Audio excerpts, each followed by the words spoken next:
Good morning. I'm going to show you how I'm going to make meatloaf on the stove in a pressure cooker.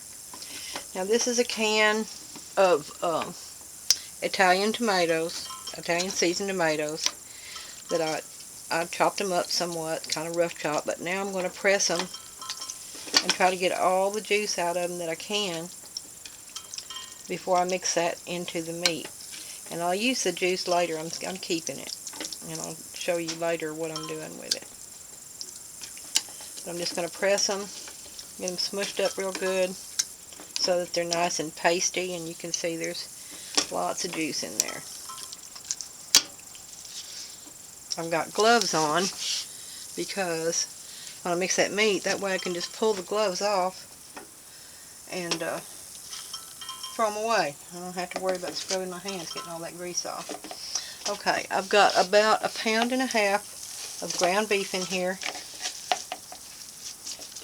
I've already chopped half an onion. Put that in there.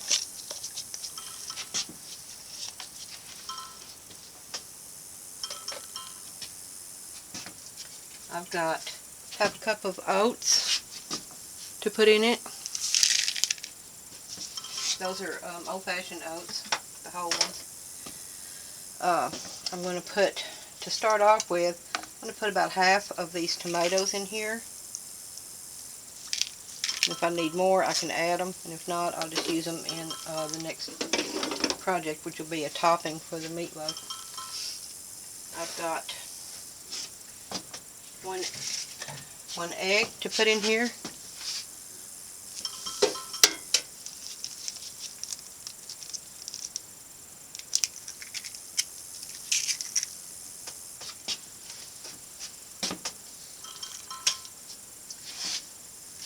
I've got some Worcestershire sauce. I'm going to put 2 tablespoons of that in here.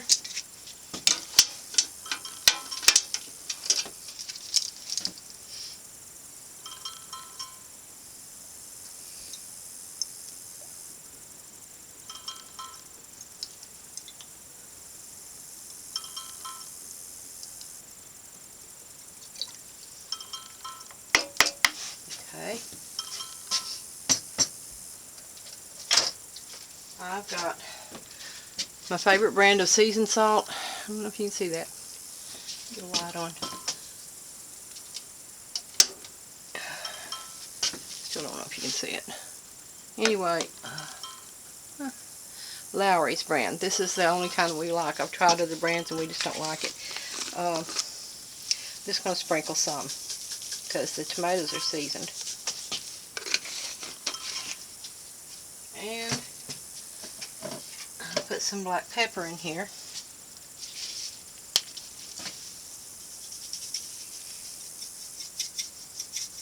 Now the seasoning is just whatever you like. Now, let's start mixing this. I'll bring you back when it's all mixed.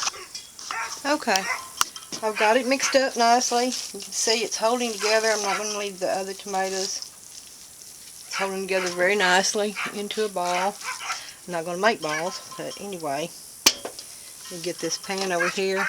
I've got a little loaf pan that I've sprayed, and I went ahead and sprayed the bigger pan underneath it. That's to catch the drips, if there's any drips, and there probably will be, because this pan's going to be pretty full. So I'm just going to place it in there, lightly press it down.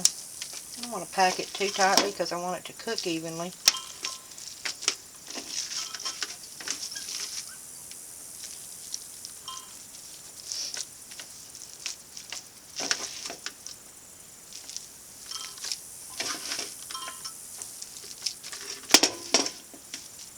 There.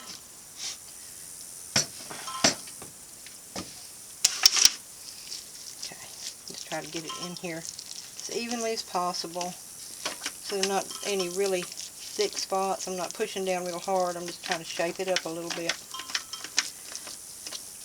And I want to tuck it in at the sides because that way whatever grease comes off, part of it can stay right here in the pan.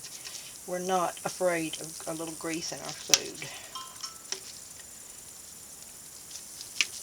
these onions on there right. Okay. That's pretty good right there. I think that's going to be it. I'm going to take my gloves off because I'm through with those now. Now when you take gloves off like this, pull them inside out so that all the grease, dirt, and whatever kind of contaminants you're messing with will be inside the glove. There's a little piece there, but that's not too bad. And then you throw them both away. Don't try to reuse these gloves, please. Alright. Now, that's ready to put in the pan.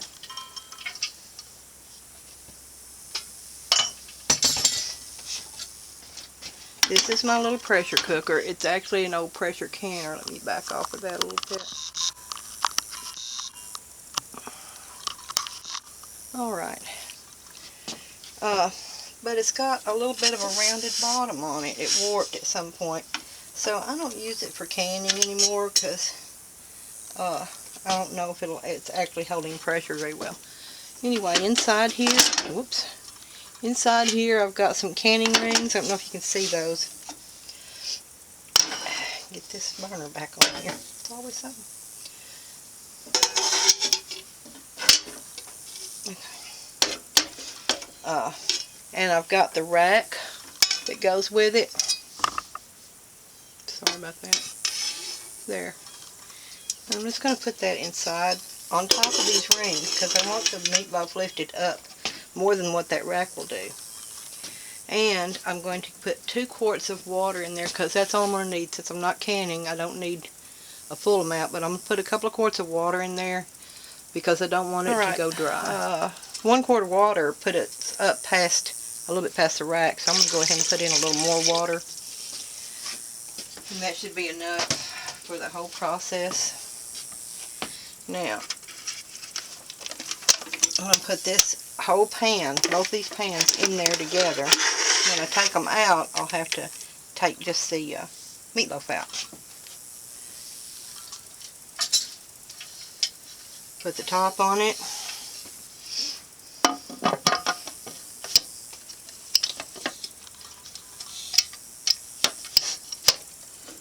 Get a fire started under it.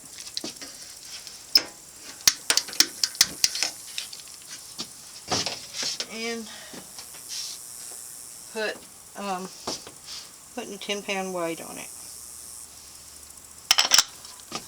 Now, when that gets up to pressure, I will be pressure cooking this for 20 minutes.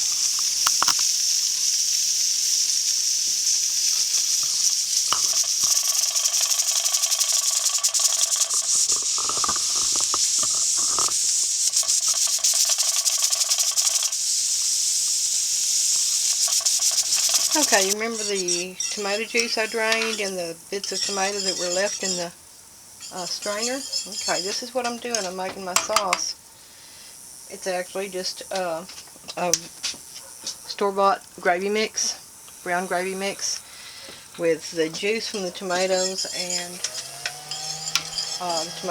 some water. The liquid is 2 cups. So I'm just going to stir this around, get it cooking, get it nice and thick, and this will be our sauce that we put over the top of our meatloaf, which I'll show you in just one moment.